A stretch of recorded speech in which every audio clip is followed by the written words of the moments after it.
सकाळ सकाळ 4:30 वाजता कोणी ट्रेलर ड्रॉप करेल असं कधी वाटलेलं इंडियन सिनेमामध्ये? 4:30 वाजता आज रामायणाचं ट्रेलर रिलीज झालं आणि मी ब्रेकडाऊन करणार आहे frame by frame, second by second त्याचे पूर्ण ट्रेलरचा, आणि बघूया काय काय लपवले त्यांनी. या ट्रेलरची सुरुवात होती रावणापासून. रावण लंकेत आहे आणि तो आता ते हिसकावून घेणार आहे कुबेरकडनं. आता सगळ्यांना वाटत असेल लंका तर सोन्याची होती, पण तुम्ही चुकीचे आहात, का की माझ्या रिसर्च प्रकारे मला हे कळालंय की वाल्मिकी रामायणमध्ये लंका पूर्ण सोन्याची कधीच नव्हती.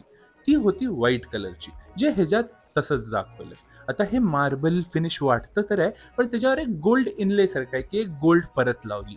हे ट्रेलरमध्ये पण बघताना आम्हाला क्लिअरली दिसतं की रावण सगळ्यांना तोडत पुढं चाललाय आणि एक व्हाईट कलरचं मॅजेस्टिक बिल्डिंग दिसते, जे लंका असणार आहे. या ट्रेलरच्या सुरुवातीत आम्ही बघतो की रावण दरवाजा तोडून लंकेत तर घुसतो, आणि त्याचं सीन पण असं आहे जे आम्ही आधीच बघितलेलं रामा ह्या फर्स्ट ग्लिम्प्समध्ये. त्याची ताकद एवढी दाखवली आहे की तो एका शॉटमध्ये पूर्ण दरवाजा तोडतो, आत जाऊन सगळ्यांना कुटतो, मारतो, आणि त्याची मॅजेस्टिकनेस, त्याची क्रुएलिटी एवढ्या ह्यानी दाखवले की यशचं तर प्रॉपर ऑरा फार्मिंग चाललंय असं वाटतं.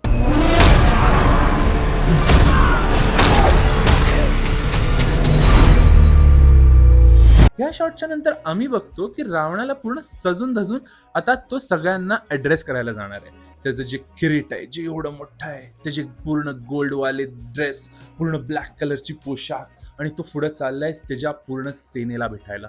आणि इथं आम्हाला दिसतं की त्याची एवढी मोठी सेना एवढी छोटे छोट्या ह्याच्यात दिसते, आणि इथं मला ह्याच्याबद्दल पहिला एक इश्यू आला.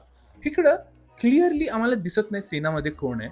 रावणचे एक वरून पर्स्पेक्टिव्ह शॉट दिसतो, आणि मला हे पर्सनली वाटतं की हे 3D एक्सपिरियन्ससाठी आहे, का की हे शॉट आणि हे मूवी आधीपासून ते मार्केट करायला 3D एक्सपिरियन्ससाठी. तिथून पुढे जाताना आम्ही बघतो रावणाला म्हणताना की तो तिन्ही लोकांवर राज करायला आहे, स्वर्ग, नर्क आणि पृथ्वीवर. आणि ह्याची जे बॅटल शॉट्स आहेत ते पण CGI परफेक्टली बनवले तसं मला वाटायलंय. ह्याचे थोडेसे शॉट्स आम्ही फर्स्ट ग्लिम्प्समध्ये पण बघितलेले, पण इथं अजून क्लिअरली दिसतंय. ह्याच्यात एक फ्लाइंग हत्ती दाखवलाय. मी शुअर नाही की तो ऐरावत आहे का कुठला दुसरा हत्ती आहे, तर मी कमेंट करणार नाही, पण त्यालाही एवढं ब्युटिफुली बनवलंय. VFX वाल्यांना तर जबरदस्त काम केलंय वाटतं. आणि आतासाठी तरी रावणाचे ग्लिम्स इथं संपतं, आणि इथून आम्ही डिरेक्टली जम्प करतो श्रीरामकडे, जे अयोध्यामध्ये होतं. ह्याच्या आधी आम्हाला विष्णूची एक छोटीशी झलक दाखवतात, पण मला तरी ते क्लिअरली दिसलं नाही, आणि मला कळालंही नाही की ते रणबीर कपूरच होतं का नाही, का की मला एवढं क्लिअर वाटलं नाही. ते आम्हाला दिसतं की एका हवनमध्ये बसले राजा दशरथ, कौशल्या, सुमित्रा आणि कैकेयी, आणि ह्याच हवनमधनं त्यांना मिळणार आहे ती खीर, ज्याच्यामुळे सगळे प्रेग्नेंट होणार आहे. त्यानंतरचं सीन या ट्रेलरचं माझं फेवरेट सीन आहे, जे सिलोएट बनवलंय श्रीरामचं. सुंदर म्हणजे बघून सुंदर वाटतं. त्याच्यानंतर आम्हाला दिसतो रणबीर कपूर प्रॉपर श्रीरामच्या गेटअपमध्ये डोळे बंद करून स्वतःच्या बोअन ॲरोनी एका घंटीला वाजवताना डोळे मिटून. आणि हे तर छोटं मोठंच असणार असं वाटतं की लॉर्ड श्रीरामला हे सगळं तर आधीपासूनच येत असणार. या ट्रेलरमध्ये पुढे जाता जाता आम्हाला दिसतं की श्रीराम मल्टिपल दानवांबरोबर लढणार आहे. आता ह्याच्यात जे दाखवलंय ते तर एवढं सुंदर दाखवलंय CGI आणि मला वाटतं हे असणार आहे ताडका 1 मध्ये, आणि हो दानव असेल सुबाहू नाही तर मारीच. आणि हे एवढं सुंदर CGI दाखवलंय आणि एवढं प्रॉपरली बनवलंय, मला VFX आर्टिस्टची तारीफ करताना थांबवत नाही. आणि इथंच पुढं आम्हाला लक्ष्मण पण दिसतो, जो रवी दुबेनी प्ले केलाय, आणि ते रोल परफेक्टली निभवतोय असं दिसतंय. मला ह्याच्यात रणबीर कपूरच्या ऍक्टिंगची दाद द्यावी वाटते की एवढं काम कंपोज्ड बॉडी लँग्वेज जे लॉर्ड श्रीरामकडनं एक्सपेक्टेड असेल त्यांनी परफेक्टली निभवलंय. आणि मला ह्याच्यासाठीच वाटतं Ranbir Kapoor one of the top actors आहे आपल्या जनरेशनचा. आणि ह्याच्यानंतर दिसतं आम्हाला शिवधनुषचा सीन, जिथं लॉर्ड श्रीराम शिवधनुष्य बांधणार आहेत आणि त्याच्या तुटण्यामुळे परशुराम पण येणार आहेत.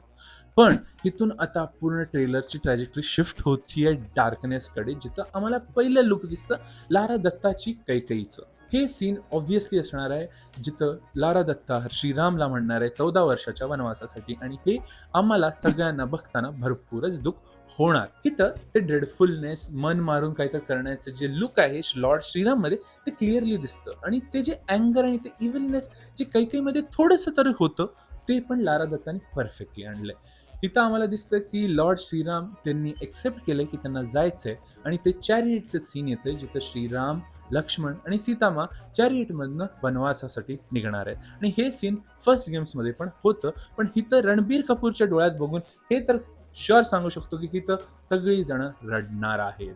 या सगळ्याच्या मध्ये मला ॲक्टर्स आणि सेट डिझायनर्सना एक दाद द्यावी वाटते, का की त्यांनी जसं त्यांचे ड्रेसेस कॅरी केलेत, जे सेट्स बांधले गेलेत आणि त्यांची जी ॲक्टिंग आहे किती सुंदर प्रमाणे आणि ऑथेंटिक वाटते. त्याच्यानंतर आम्ही बघतो सीतामाला लग्नाच्या वेळीचं, आणि हे सीन बघून सिनेमॅटोग्राफरची तर दाद द्यायलाच हवी, का की लो लाईट शॉट्स किती सुंदर ह्यांनी कोणी घेऊ शकतं या सीननी कळतं. इथं आम्हाला दिसतं emotional side of the story ट्रेलरमध्ये, पण आता पूर्ण एक 360 फ्लिप मारणार आहे सगळ्या घाणेरड्या इव्हिल आणि फायटिंगवाल्या सीन्समध्ये, जिथं आम्ही पहिला सीन बघतो रावण आणि शूर्पणखाचा, आणि शूर्पणखाची एंट्री मला तर खूप आवडली, का की तिचा रथ ओढायले 2 वाघ, आणि आम्हाला इथं दिसतं की शूर्पणखाला प्रे करणार आहे रकुल प्रीत कौर, जिनी शूर्पणखाचं जे लुक आहे नेल डाऊन केले, का की तिचे मिनिमल एक्सप्रेशन आणि मिनिमल सीन्स तर आहे, पण त्याच्यात तिचं इव्हिलनेस आणि तिचं ते कनिंगनेस भरपूर हुबेहूब उतारले रकुल प्रीतने, असं मला वाटतं. तुम्हाला काय वाटतं कॉमेंट्समध्ये सांगा. ह्याच्यानंतर आम्ही बघतो जे शूर्पणखाबरोबर होणार आहे, ह्याच्यावर तर सगळे टाळ्या वाजवणारच, जिथं लक्ष्मण शूर्पणखाचं नाक कापतो. ह्याच्या पुढच्या सीन्समध्ये दिसतं ह्याचे रेपरकशन्स काय होतात. ऑब्व्हियसली ह्याच्यानंतर ती रावणकडे जाती, पुष्पक विमान येतो, जे आम्ही फर्स्ट ग्लिम्समध्ये पण दाखवलं, आणि ह्याच्यात त्यांनी त्याच्यावर डबल डाऊन केले. आम्हाला दिसतं रावण पुष्पक विमानमध्ये बसलेला तिथून चालताना, आणि एवढं सुंदर व्हिज्युअल बनवलंय, VFX आर्टिस्टचे तर पाय पकडावे ह्याच्यावर. आणि ह्याच्यानंतर आम्हाला कळतं की रणबीर कपूरला राम घेतल्याचं मेन रिझन काय होतं, जिथं रणबीर कपूर हे डायलॉग म्हणतो आणि त्याच्यात अँगर आणि इमोशन्स क्लिअरली दिसतात, आणि हिथून सुरू होतंय या ट्रेलरचं म्युझिकल मास्टरपीस. हान्स झिमर आणि AR रेहमानला हॅट्स ऑफ, जे म्युझिक त्यांनी बनवलंय कुणी बीट करू शकेल असं मला वाटत नाही. एक डुओ आहे, तुम्हाला ते माहित आहे, तुम्ही कॉमेंट्समध्ये सांगा.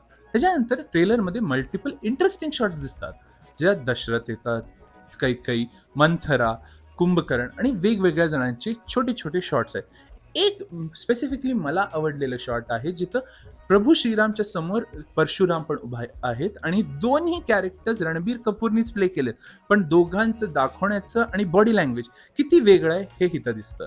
प्रभू श्रीराम जिथं स्वतः काम कंपोज आणि शांततेने थांबलेत, आणि त्याच्या समोरच परशुराम जे भरपूर रागीट होते आणि बिल्ड होते त्यांचं पण दाखवलंय. दोघांची बॉडी लँग्वेज बघून कळतं की किती डिफरन्स आहे दोन्ही बॉडीजमध्ये आणि त्याच्या बॉडी लँग्वेजमध्ये. ह्याच्यानंतर अजून एक शॉट आहे रावण आणि विवेक ओबरायच्या कॅरेक्टर विद्युत जीवाच्या फाईट बद्दल. विद्युत जीवाला विवेक ओबराय प्ले करणार आहे, आणि ग्रेट कास्टिंग चॉईस आणि ग्रेट लुक्स ॲज वेल, आणि तिथं जी फाईट आहे ती तर एक पूर्ण वेगळी स्टोरी लाईन असेल. आणि ह्याच्यानंतर मल्टिपल शॉट्स आहे प्रभू श्रीरामचे, लक्ष्मणचे, रावणचे आणि कुंभकर्ण आणि वेगवेगळ्या जीवांचे, जे एंड करतं या ट्रेलरला. मला ह्याच्यात एक इंटरेस्टिंग वाटलं की हे ट्रेलर सुरू झालं रावणापासून आणि संपतं पण रावणापर्यंतच. तर एक पूर्ण लाईफ सायकल दाखवली आहे रावणाची पूर्ण स्टोरीची या छोट्याशा ट्रेलरमध्ये, जे अजूनही कम्प्लीट नाही आहे, का की हे नुसतं पहिल्या मूवीचं ट्रेलर आहे. ही मूवी रिलीज होणार आहे दिवाळीच्या टाईमला, आणि तोपर्यंत त्यांच्याकडे टाईम आहे अजून थोडी चेंजेस करायला, जर काहीतरी ट्विक करायचं असेल आणि अजून पॉलिश करायचं असेल. तुम्हाला काय वाटतं हे ट्रेलर बघून कॉमेंट्समध्ये सांगा, आणि मी असलेच अजून व्हिडिओज आणत राहणार आहे या यूट्यूब चॅनलवर, तर त्यासाठी लाईक, शेअर आणि सबस्क्राईब करा. भेटूया पुढच्या व्हिडिओमध्ये.